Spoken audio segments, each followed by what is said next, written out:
বাংলাদেশে সনাতনী যুবক দীপু দাসকে নৃশংসভাবে হত্যা করার ঘটনার প্রতিবাদে এদিন সরব হয়ে উঠল সনাতনী ঐক্য মঞ্চ।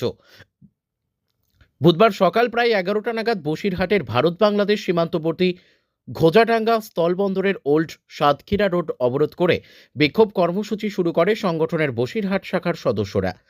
হঠাৎ এই অবরোধের জেরে আন্তর্জাতিক যাতায়াত কার্যত স্তব্ধ হয়ে যায়।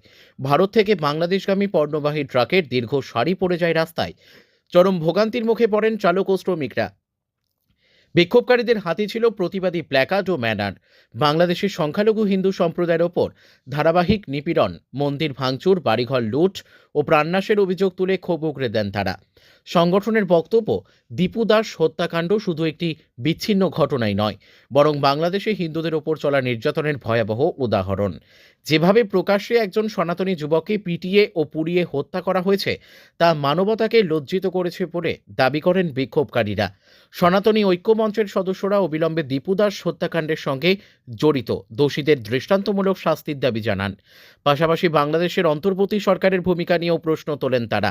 তাদের অভিযোগ, প্রশাসনের নীরবতাই বারবার সংখ্যালঘু নির্যাতনকে প্রশ্রয় দিচ্ছে। অবরোধ চলাকালীন বাংলাদেশ সরকারের বিরুদ্ধে স্লোগান উত্তাল হয়ে ওঠে গোটা এলাকা। বাংলাদেশ আমাদের প্রতিবেশী দেশ, জন্মলগ্ন থেকে বাংলাদেশকে আমরা প্রতিপালিত করছি, কিন্তু বর্তমানে বাংলাদেশের যে রাজ ক্ষমতা সেটা চলে গেছে জেহাদি সন্ত্রাসী ও ইসলামিক জঙ্গিদের হাতে। তারা ওপারে সনাতনীদের উপর অত্যাচার করছে, যার একদম সাম্প্রতিকতম উদাহরণ হচ্ছে দীপু দাসকে মিথ্যা অভিযোগে জীবন্ত জ্বালিয়ে পুড়িয়ে মারা। আর তার প্রতিবাদে এবং বাংলাদেশ হাই কমিশনারের যে আমাদের ভারতবর্ষের যে হাই কমিশনারের দপ্তর আছে বাংলাদেশে, সেখানে এই জেহাদি জঙ্গিরা আক্রমণ চালিয়েছে, তাদের ভাঙচুর করেছে। এর প্রতিবাদে এবং এইগুলোর প্রতিবাদ করতে গিয়ে আমরা যখন পশ্চিমবঙ্গের রাস্তায় নামছি, তখন পশ্চিমবঙ্গের এই জেহাদ বান্ধবী তৃণমূলের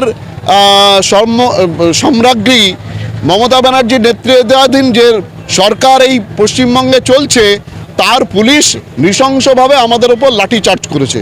এই সামগ্রিক তিনটি বিষয়ের বিরুদ্ধে প্রতিবাদ জানাতে আজকে আমরা এই ঘোজাডাঙ্গা সীমান্তে বিক্ষোভ করেছি।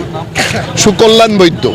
বিক্ষোভের মূল কারণ হচ্ছে বর্তমান বাংলাদেশে জিহাদিরা যেভাবে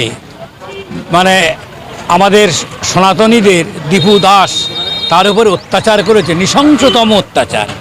একটা মানুষকে সম্পূর্ণ চক্রান্ত করে মেরে আদমারা করে তারপর জীবন্ত জ্বালিয়ে দেওয়া, সেটি যেমন পৈশাচিক, আর তার চাইতে আরও ভয়ঙ্কর জিনিস আপনারা নিশ্চয়ই সোশ্যাল মিডিয়ায় দেখতে পেয়েছেন যে যখন তাকে জীবন্ত জ্বালিয়ে পুড়িয়ে মারা হচ্ছে, তখন হাজার হাজার জেহাদি জঙ্গি যে জান্তব উল্লাসে তারা চিৎকার করছে, ভিডিও করছে এবং যে সমস্ত স্লোগান দিচ্ছে, সেটা।